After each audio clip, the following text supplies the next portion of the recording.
desire, I think, just to build something that is different, is disruptive, and brings value. Awesome. Awesome. So tell us more about what is Bumblebee Venture Capital and what makes it unique in the Canadian landscape. Well, one of the things that I noticed, this is very interesting. So I've been fortunate. I've done well. I've sold companies, and no one's ever knocked on my door except for maybe banks, right? When they look at my bank balance and they go, "Oh, maybe you should invest." No person has ever knocked on my door. And yet, if you're a guy who's, written up in the newspaper with businesses, or you've sold something, everybody's knocking at your door to invest your money. So I noticed a trend, and I started to ask around, and it's interesting. I thought, there's a lot of women, we're just not getting asked. So, and it's not that we don't have money.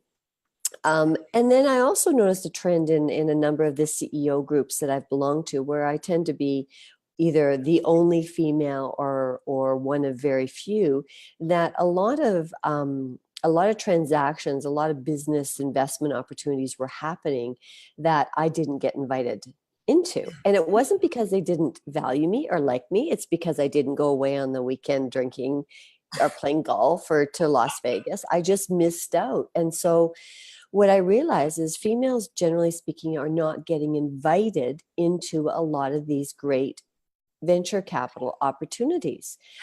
And I thought, well, there's something to that. And then Bumblebees kind of came out of that. I thought, how do I put something on the map that is that is robust and that is interesting to get, that creates some energy around getting invited into some tech deals. Technology was the area that we were looking at.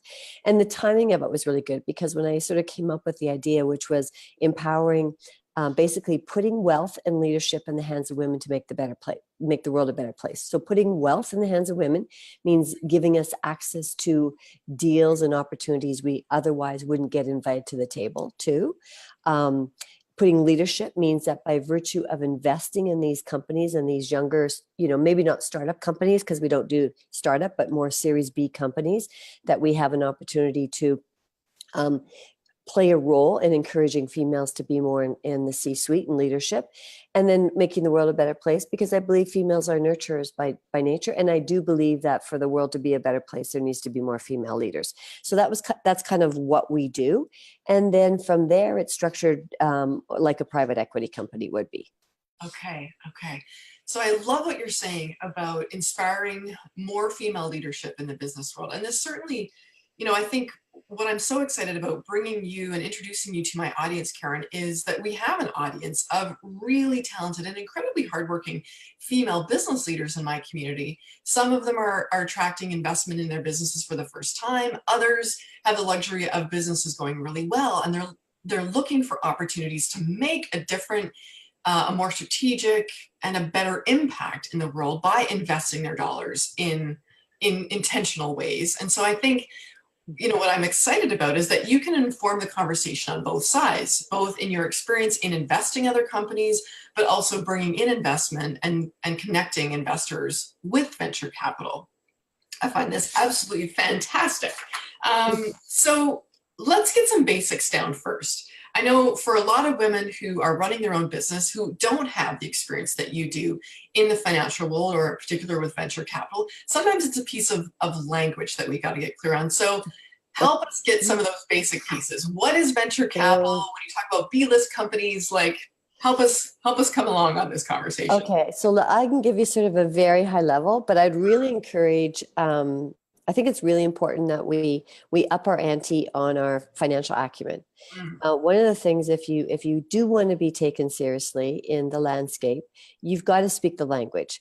And there are, like any other areas or any other professions, there's sort of a series of languages. And even for me, like sometimes when I'm around with a bunch of lawyers and they're talking about structuring deals, it's like, oh, I didn't really hear that term. So step one is you have to be interested, but you have to educate yourself. So if you look at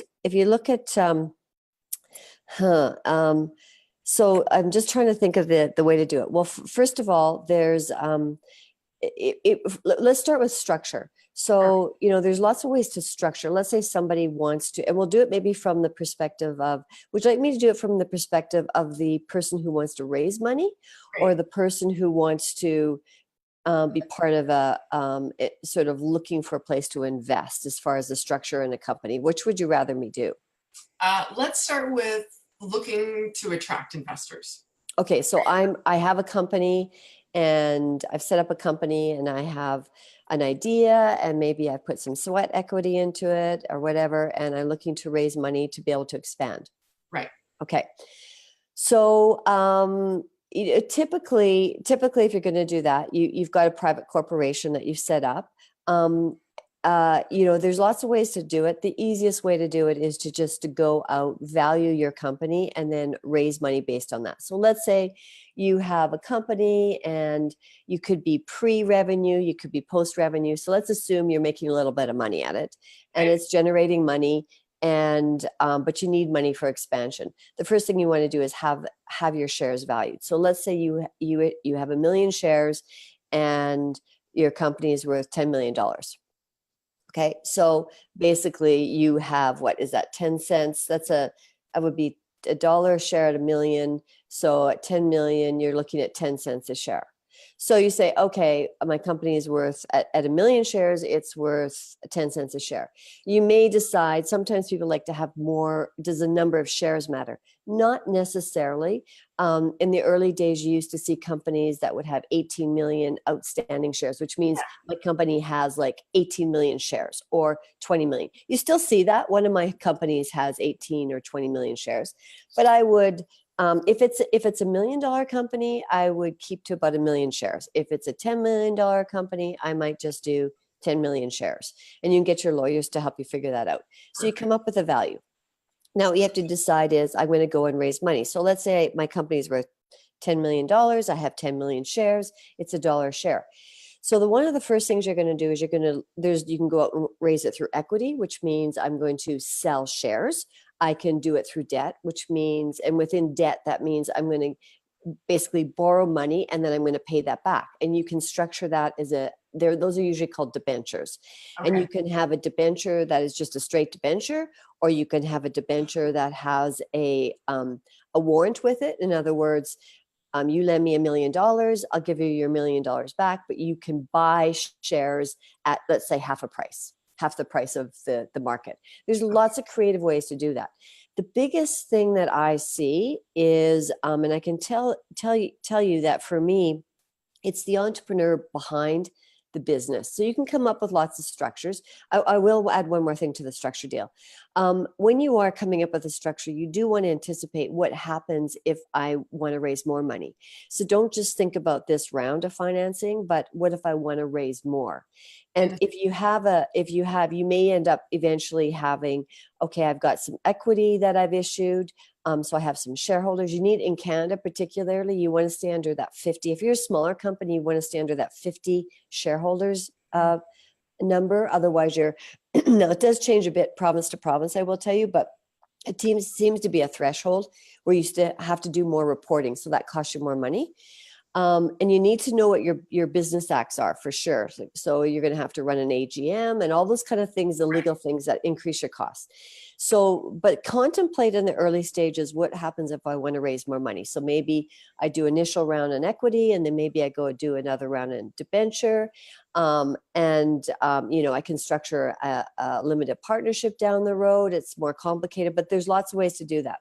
People who are sophisticated investors, so the people who you want to get to invest, are going to definitely want to know what the skin in the game is. Right. So can I give you 2 examples? Perfect. Yes. So there was an example of 2 what I consider fabulously smart women. And they had started a company. It was in the fitness area. And we took a look. This was for Bumblebees. We went and we took a look at it, and we dug very deep. We wanted to know, we looked at their financials, and they were just kind of starting to earn revenue, and everything on their business plan was perfect. But one of the things that I really dig deep on is structure. So how is the company structured, and how motivated is the entrepreneur to stick it out? So I loved everything. We loved everything. But what we found was that the 2 founders together only had 25% of the company. Mm. And this was basically their first round of second round of financing. So given third and fourth round of financing that they may have needed, they would have been down to about a 10% ownership. So for us, that was an automatic no. And the reason, and it was a great company, but the problem we had was they don't have enough equity, enough position in that company to really get through the hard times. The other thing was they had only put in themselves about 25,000 each, and that wasn't enough for us. So we really look at, what is their stake in the company? Are they, if you haven't put in a lot of money, but you got 50% of the company or 40%, but if you got little money and little ownership, that's a bit of a red flag. And interestingly enough, about a year and a half later, they ended up breaking up, and the company didn't achieve its goals. Although it's still around, it wasn't able to achieve its goals. So structure of the entrepreneur is really, really important, and I think a lot of people miss that. They look at the deal and the idea, and they don't dig deep enough on structure. Maybe because people are uncomfortable asking those questions, but. So anyways, I kind of jumped a little bit between, the structure of how to raise money, what sophisticated investors are going to look for in raising money. And was there another piece to that? I'm not sure. Yeah, I think you said originally there were three ways to raise money. Okay. I think you said equity or shareholders. What was the third way? Yeah. So that's if you're raising money, if you own a company. Yeah. If you're going into, so it's debt, it's equity, really, those are the two things, right? And then there's subsets of those. If you're going to look into, you want to be an investor, you can, so I'm out in the market and I've got some money I want to play around with and I want to invest it. Some of the deal structures you're seeing right now is you can invest in a private equity company. A private equity company is kind of what Bumblebees is, which is a corporation. So you're actually buying shares in Bumblebee Corporation, and then the corporation in turn buys a shareholder position in other companies. So you'll often see private equity companies because they're private equity companies. The other way you'll see an opportunity is through limited partnerships. In limited partnerships, there's usually a general partner and limited partners. And you, as the investor, are the limited partner. So let's say I wanted to put $100,000 in a limited partnership that was going to invest in, I don't know, a car dealership. I'm just saying, but an acquisition of a bunch of car dealerships. The advantage of me being what's called a limited partner, I now get the tax benefits of the flow through. So all the revenue and the expenses flow through to me. So people who are in a high net worth bracket, like right now, they're kind of the buzz on the street, although they're very complicated to set up. It's probably in excess of 100 grand, maybe 50 grand to set them up. So you got to be pretty sophisticated for that. But it is something, if you hear, oh, do you want to get involved in this business opportunity and it's through a limited partnership? That means that you're the limited partner and you personally will take in the revenue and expenses. Okay. So help us understand more about the goals and aims of Bumblebee in particular, Bumblebee Venture Capital. What are the types of companies that you look for? You talked about how you vet some of the companies. Tell us more. Yeah, and I just need to correct myself. The flow through isn't expenses, it's losses or profits. Sorry. What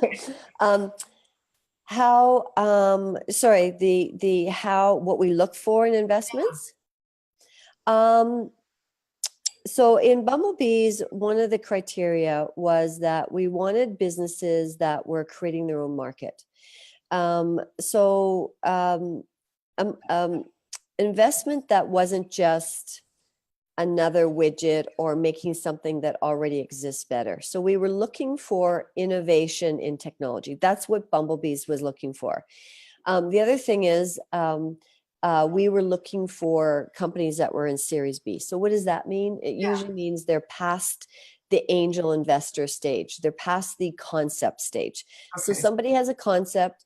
They think, I want to put together this new technology in the fintech, which is a financial technology sector. And I've tested it out in my garage and I need some money now to test it in the marketplace. That's really Series A, and that's angel investor money. That's a concept that hasn't totally been proven. Where we chose to play was in concepts that have been proven to the extent that they either have a customer base where they're creating revenue, or they have a database. In other words, they may be a platform that's online that has a lot of users, but they haven't monetized it yet. So they haven't created an income, any kind of revenue. Okay. But in our opinion, they were over the initial risk stage. Now, the downside of that is you're not going to get, penny stocks. You're going to be buying into companies that that are valued, and therefore going into those companies, you're going to get a small piece of the pie, and it's going to cost you more money. But the idea is that you reduce your risk a bit, that you're sort of beyond the concept. And for me, most females tend to be quite risk adverse. It's interesting, and we can maybe talk a little bit about that. And actually, if you say you want to get into this investor, you want to be an active investor. What I found is a lot of, again, you've probably got a lot of females listening to this, so this is a bit of a kick in the butt to myself and to others, is we tend to be all, I hate to say this, ladies, but all talk and no action. We want to be involved, but we don't want to cut the check. So when it came to cutting the checks, women just didn't have the confidence, or otherwise run home and get their opinion from their husband. And what I noticed is that females totally show up differently when they're investing than men. And that's really unfortunate. So we have to change our risk profile a little bit if we want to play with the big boys. And I hate to say that, but if we want to play with the big boys, we have to step it up. So for Bumblebees, back to that, I wanted to go a little bit less risky, just because of the nature of females being a little more risk adverse. So that was one of the reasons we chose that. And private equity is risky, period. You are going after, that's the other thing for people who are raising money in a private equity, in a company that they own, and they want to just go out and raise money without doing a whole on prospectus, then you need to really be selling to accredited investors or your family. So most people go out and do kind of their close friends and family, but if you want to go beyond that, you need to do accredited investors, which is just a little more paperwork. Okay. And usually accredited investors are more sophisticated, can take on a little bit more risk. Okay. Tell me a little bit about, for women who are watching, who maybe they have gotten the friends and family, they've done that round of funding. What is their next step? Well, then it's really determining, what am I, how much money do I need? Yeah. Be really, really, I start all my businesses with financial projections. And then I build off of that. So that's kind of my foundation to create the marketing plan, the branding, the, projection of revenue and expenses, because really everything in your financial projection should be absolutely meticulous. I had somebody the other day send me a investor sort of opportunity. It was oh gosh, I'm blank, a deck. I'm sorry, a DECK. They sent me their deck and I went through it and it was, okay, this is a great idea, super fun. And then I got to the financials and it was like one page. And I'm like, are you kidding me? I'm not going to invest in that. They don't understand their numbers. So first and foremost, you need to understand your numbers. Once you understand your numbers, then you need to put your business plan together. And it doesn't have to be 60 pages, but it has to be thorough. You need to look at what, Michael Porter has a great five marketing measures, and I would encourage people to look it up. But, what's your competition? What are the suppliers like? Which control would they have? What are your buyers like? What control do they have? What's the barriers to entry? Those sort of mechanisms of how am I going to present this opportunity to investors. There's a lot of competition for money out there. Right. And then getting some ideas about how to structure it. Am I just going to go raise some, am I going to sell some of the shares? But again, if you're going to put a value in your business and you haven't put any money in it, it's really going to be hard. the first round is easy because they're friends and family who want to support you. Unless you get a bunch of really unsophisticated investors, but they want to know what do you have in it? If I'm going to put $1 million in your company or 100 grand in your company or 25, whatever the number is, how much money do you have in it? So, it's the financials, the business plan, and then your deck. Your deck is really your presentation. And then you want to organize presentations. Obviously, you need to get a lawyer who's going to help you put the subscription agreement together, which tells people what they're actually buying and how many shares you're selling at what price and what's the maximum you're raising. And then you might be able to find somebody who can help you sell that. That's harder to do, just because most of the big places are looking for more, prospectus type of deals. But on the smaller scale of things, you might be able to find a broker who might be able to help you sell it. But usually it's going to be you getting out and doing what's called the dog and pony show and just trying to raise the money. Right. Okay. In your experience, Karen, what support is there for an entrepreneur that's putting together their deck for the first time? Where can they go? Who do they talk to? I hate to say this, I don't really know. I tend to be kind of, I tend to play in that bit of that higher, people already been there, done it a bit. I think, I'm guessing that I would go to people like me. I would go to people who are, sophisticated investors and who have built companies, raise money, because I know that there's some online stuff and maybe start there, but unless they've had the experience and had the failures and the successes that go along with experience, there's just not, you're going to miss all those levels of wisdom. And you get one shot. If you're going to go raise money and you're talking to an investor, you get one shot. You don't get to go, oops, I didn't think of this. Can I come back in a week?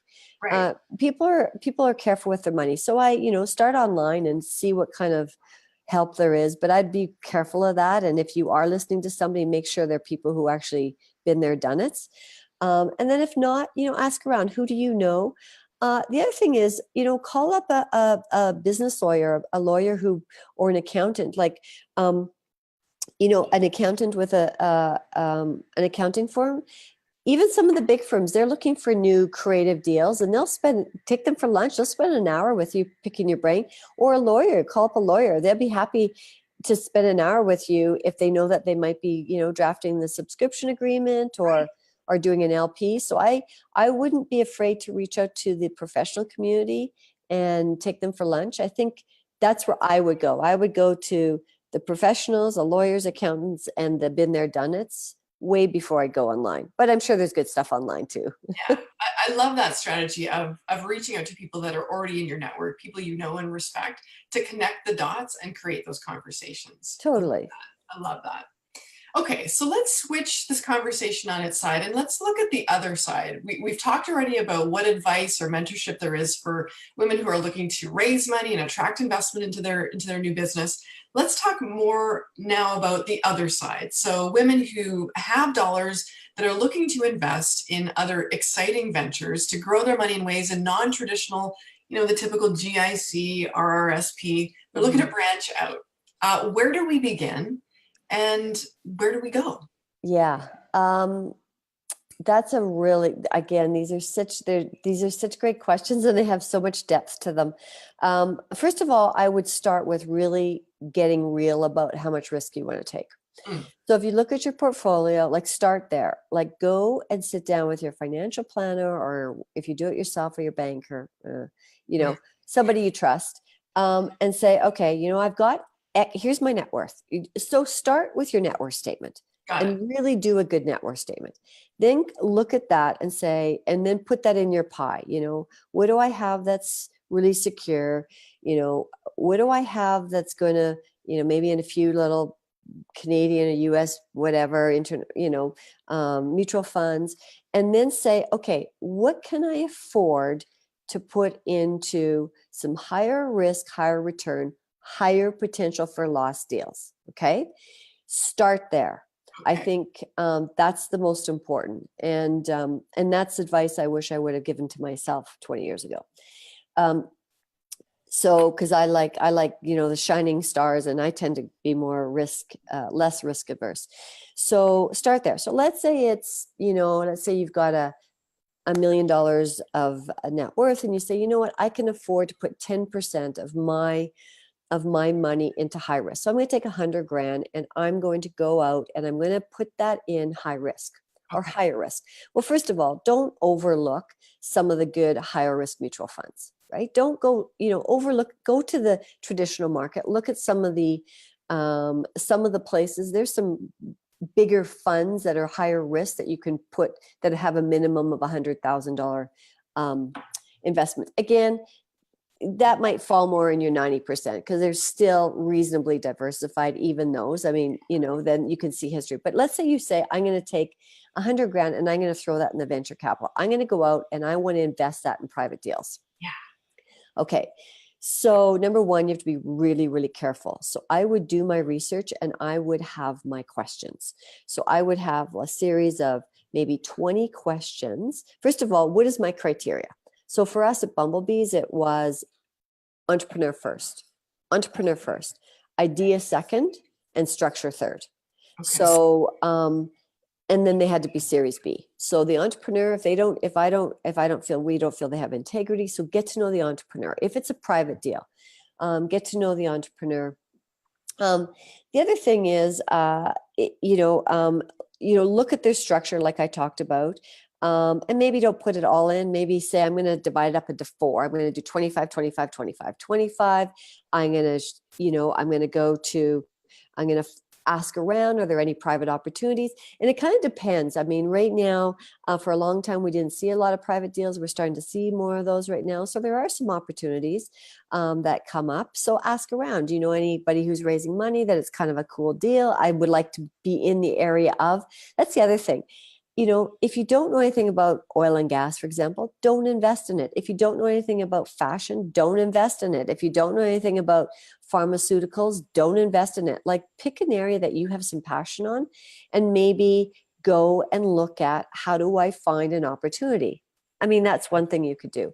The other thing is, you could go to some of the bigger brokerage houses and say, is there somebody here who does more private placement kind of deals, and see if you could find a broker who you could get in through that door. So, I do a bit of that. And then if you are doing a small private deal, just, have your series of questions, like and when they do their deck, when they're giving you their presentation, like, Yes. have they shown you that they're the type of entrepreneur who can modify based on feedback? The last thing you need to do is invest in somebody whose their ego is so big, they're going to be so attached to their idea that they're going to die at endless death because of the fact that they were so attached to the idea. Most entrepreneurs who start out don't end up with the exact same idea they started with. Right. So the success, don't, if this is somebody's first gig, you're going to put a higher risk. So, you might put that 25 and that super, super high risk. Then maybe you don't want to spread out the other 25. I think it's getting into the community, asking questions, educating yourself, be savvy. And then once you write that check, let it go.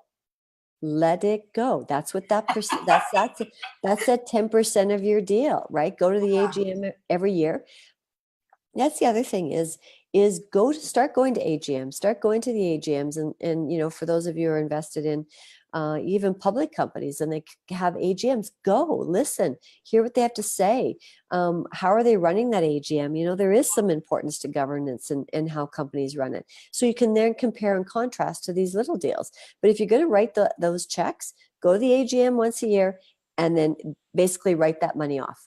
When I look at that side of my portfolio and I add up what I have in high risk stuff, it's a lot, but I have to remember I could lose all of that. I could lose all of it. And if I don't want to, but I could. So you got to be comfortable with loss. Excellent. So being comfortable with loss, but also with an eye towards gains. That's a hard line to walk sometimes for women, as you say, because we typically have a lower threshold for risk. Tell me more about, I know many of our viewers are going to be very interested in Bumblebees at this point. what, when you look at developing or going through another round of funding, who do you look for to bring on side as new investors? Um, on site as ambassadors, what do you mean by that? Meaning, if you're looking at developing or bringing in more investment to fuel Yeah. Bumblebee, Yeah. More who, money? You mean yeah, who do you investors? take on? Who do you look for as an investor? For me, people who can write checks. Good, Uh, yes. and that sounds really that sounds sort of flippant, but it's actually true because I could be, I've gone to a presentation to, hundreds of women. I'd say probably more than 100 and maybe 200 women, of which maybe 45 invested. And that's not because it wasn't a good deal. It's because women, like I said, are very risk adverse. One thing to know, and this is a very interesting thing on psychology, and if when we know it and we realize it, then we can actually deal with it. Mm, We will actually, to our detriment, we're so afraid of risk, like we put more value on loss than we put value on gain. So in other words, we will by virtue of our bias, we will make decisions to prevent a loss than we will for a gain. And wow. I think women, I mean, that's a fact, that's psychology, but I think women are even more so that way. So when you start to analyze the risk associated with something, just know that you will overanalyze that way more than you would analyze the potential upside of something. So there's an innate bias that humans have when we're looking at anything. Um, for example, if we have a stock, if we have shares, and let's say we put in 100 grand and we're at 50, right? Rather than dumping it, we will hold on to it, even though by all virtue, by all rationale, we should dump it and accept the loss. Right. If we've gone to 150, we'll sell it no problem. But really, they're the extreme, they're both were equally probable when we invested. You see what I'm saying? I love it. Yeah. So So I want to slow that down. we will hold on to it till almost goes to zero, Yeah. just because we have a bias against letting a loss occur. And we do that not just with money, but we do that when we start businesses and hold on to them too long. We'll keep, then they say, good money after bad. That's kind of where that came from. So when I'm looking for investors, I'm looking for patient investors. I don't want an investor who's, going to be calling me once a week and saying, "Oh, how's it doing?" So I told all the women who invested in Bumblebees, you know what? This could be a 5, 7, 8, 10-year hold. I don't know. I don't want to put pressure on the companies we've invested in to sell because there's some sort of urgency with my investor base. Right. So I was looking for that. I had a couple of people who wanted to invest. I said no to because I got this feeling that they were trying to, in their own mind, talk down the risk. Well, no, it's hugely when you're investing in private equity companies where they're not public, they are private, they are reasonably new, they haven't matured. I mean, the people who invested in Apple, the people who invested in Google, those people, those early stage investors are worth millions today because they took the risk, Right. right? Um, and I'm not saying, I mean, those are few and far between, but those deals do come by. But when you look at all the people who invested in Google and Apple and in those early stages, there was more people who didn't. And Yes. those more people who didn't invest are kicking themselves.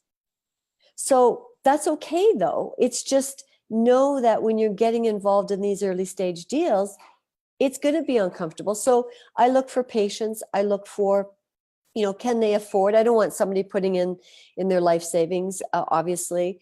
Is this an appropriate risk for that person? And are they going to be a patient investor? I'm not interested in somebody who's going to be babysitting or calling me all the time about their investment. Yeah. So I want to focus on what you said because I think it's so important for us to get as women investors. You said, and I'm paraphrasing here, that we put much more value on the loss. That is, we almost obsess about the potential for loss relative to the potential for gain. And as Totally. investors, we really need to change that perspective and focus less on the what ifs and the doomsday, oh my God, what am I going to lose here? And more about the upside if we're ever going to get to the level of parity and equity in the marketplace. Totally. Yeah, we do.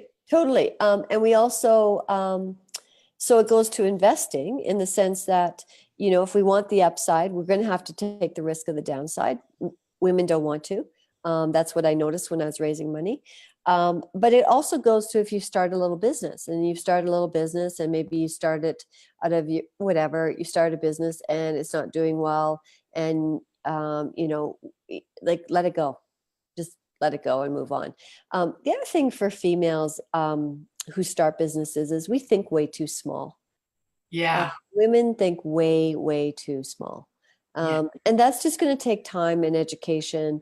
And, it's going to be a number of years before we sort of step into that place. I'm just going to, I just looked at my battery and I guess this is draining my battery. Give me 3 seconds. I'm just going to take this off. I'm going to rug my plug in so I don't die. Okay. No Just two problem. seconds. No problem. This is actually a great break. So those of you who are joining our interview with Karen Stewart a little bit late, just to bring you up to speed, Karen Stewart is the CEO and founder of Bumblebees Venture Capital here in Western Canada, and also the founder of Fairway Divorce Solutions. So Karen has 25 years of experience in the financial sector, investing, brokerages, real estate, you name it. And Karen is here today sharing more information about her particular company, Bumblebees Venture Capital. Sorry about that. I'm That's just going to have to change my scenery too because I didn't have time to grab extensions cord. no problem. Everybody's going to see my house. I'm at home before I head off to the office. So I'm No just going to plug problem. in, but that's okay. No problem. I was All just right. bringing our late joiners up to speed on what you're sharing here, Karen, about Sure. attracting investment into our company and also becoming more engaged investors in the business world as women. So one of the last things I wanted to ask you to share, Karen, which I think is fascinating, given your experience in the realm of investing, growing companies, growing ROI, is your perspective about money. And I was interested in reading about this in one of your bios, that you have a very fascinating perspective on the whole meaning around money. So it's not just the nuts and bolts of how we invest or where we put our money, but really the meaning behind it in society. I'd love for you to tell us more about that perspective and what shift you think is necessary for women. Yeah, that's cool. We did a really cool video for Bumblebees that we used when we were doing our sort of going out and raising money. I Yeah, think it really resonated with women. I think money is just, and this is what I say, money is energy. And if we start to, everybody knows there's tons of research about we don't need tons of money to be happy. In fact, now they find it's an inverse relationship. right. So everybody needs a sense of security, especially think females, because we're just we're maternal by nature, and we want our families and we want our home and we want that security. So have that, and then let the rest go, and use your money to make a difference in the world. Your money sitting in a GIC, that interest, okay, first of all, it may not even beat, it may not, inflation at this point in time, we're a little bit ahead of inflation on our money, but barely, right? So you're really just staying neutral. But do take a piece of your portfolio, do put it into a category and think of it this way. I'm going to take this 100 grand that we talked about before. I'm going to invest it in 4 different companies. Probably, hopefully, I'm going to be really smart. Maybe I invest it all in one, it doesn't matter. And I'm going to take that, and I'm not just making this wealth so I can go buy that car I want or whatever. I'm going to take this wealth, and a part of it I'm going to do something good with. I'm going to put it out to the world. Now, first of all, by getting wealth, I believe by females getting wealth, we're making the world a better place, because I think more wealth in the hands of females is going to change our world. But in order for that to happen, we have to start to wear a different hat on risk. And I think we need to understand the power behind money. if you look at relationships, I guarantee you, ladies, because that's another business that I have with my divorce company, right? Power is with the money. It just is. And it's so not fair, but it is. And so you got to call a spade a spade. You got to be real about it and then decide you're not going to give it up anymore. Mm. Right? Stand in your power and know that that money is energy. And if you give up your money, you're giving up your energy. And that's what women just, we don't get it. We don't get it. You know, I talk to my girls all the time about the power of money and how to not give that up. But, you know, that's my personal bias. But, you know, now coming from the perspective of seeing thousands and thousands of couples go through divorce and helping them, I fundamentally believe that women need to stand up in front of money in an entirely different way. And now doing it from the perspective of Bumblebees, and then back in my stockbroking form as an investor, I see the same thing. So it's not, I'm not even coming at it from just the bias of the investment community. I'm coming at it from seeing thousands of women go through divorce and again, either have given up they've given up their power on their money for their whole married life. Like, what are we doing, ladies? Like, this is crazy. Yeah. Don't do that.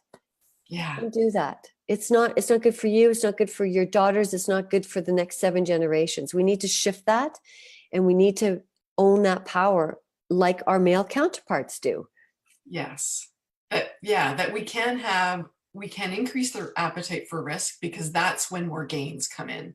We don't have to be scared about money. We can be powerful with it.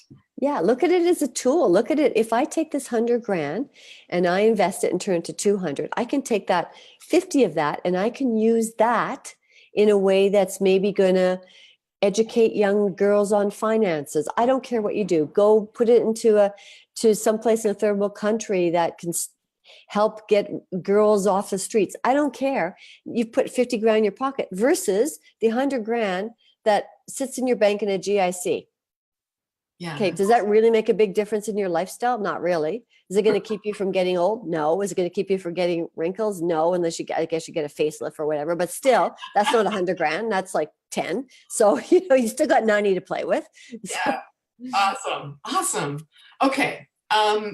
If anyone that's watching here is interested and you've inspired them to become more involved in venture capital, where can they get more information about investing, in particular with Bumblebees Venture Capital? How much do they need? How can they connect with you? Well, first of all, they can go to our website. So they can go check me out on a couple of websites. It's Fairway Divorce Solutions, fairwaydivorcesolutions.com and bumblebeescapital.com. So those are two places they can go to. Bumblebeescapital.com is a kind of a very simple, and it's interesting. I'm actually coming up with my own website just because a lot of people want to reach out to me. So you could eventually, probably in the next 2 or 3 months, just look at KarenStewart.com. It's not up yet, but it will be up in the next probably 60 days. And then you can actually reach out to me personally through that. Awesome. And I know I'm also going to put a plug in for your book called Clean Break. So if ladies are looking at going through divorce, interested about that experience. If you're going through a divorce, it's like $2.99 to download from Amazon. Just do it. It will save you your integrity. It's a good read. And, it's been out for a long time, but it'll get you heading in the right direction. Fantastic.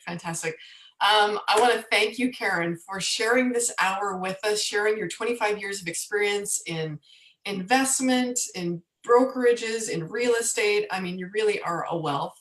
Thank you very much. Was it helpful? Was it helpful? Absolutely. I'm actually good. Some of the comments on our Facebook page. There's lots there to go through. I will certainly drop your websites in those comments so ladies know how to connect with you. Sure. Thank you. Last piece of advice that you can give any of our female viewers today, Karen.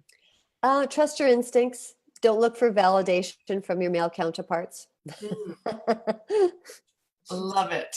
Trust your instincts. Use your money wisely to grow your impact. I love it. Thank you so much, Thank Karen. you so much. This was a ton of fun.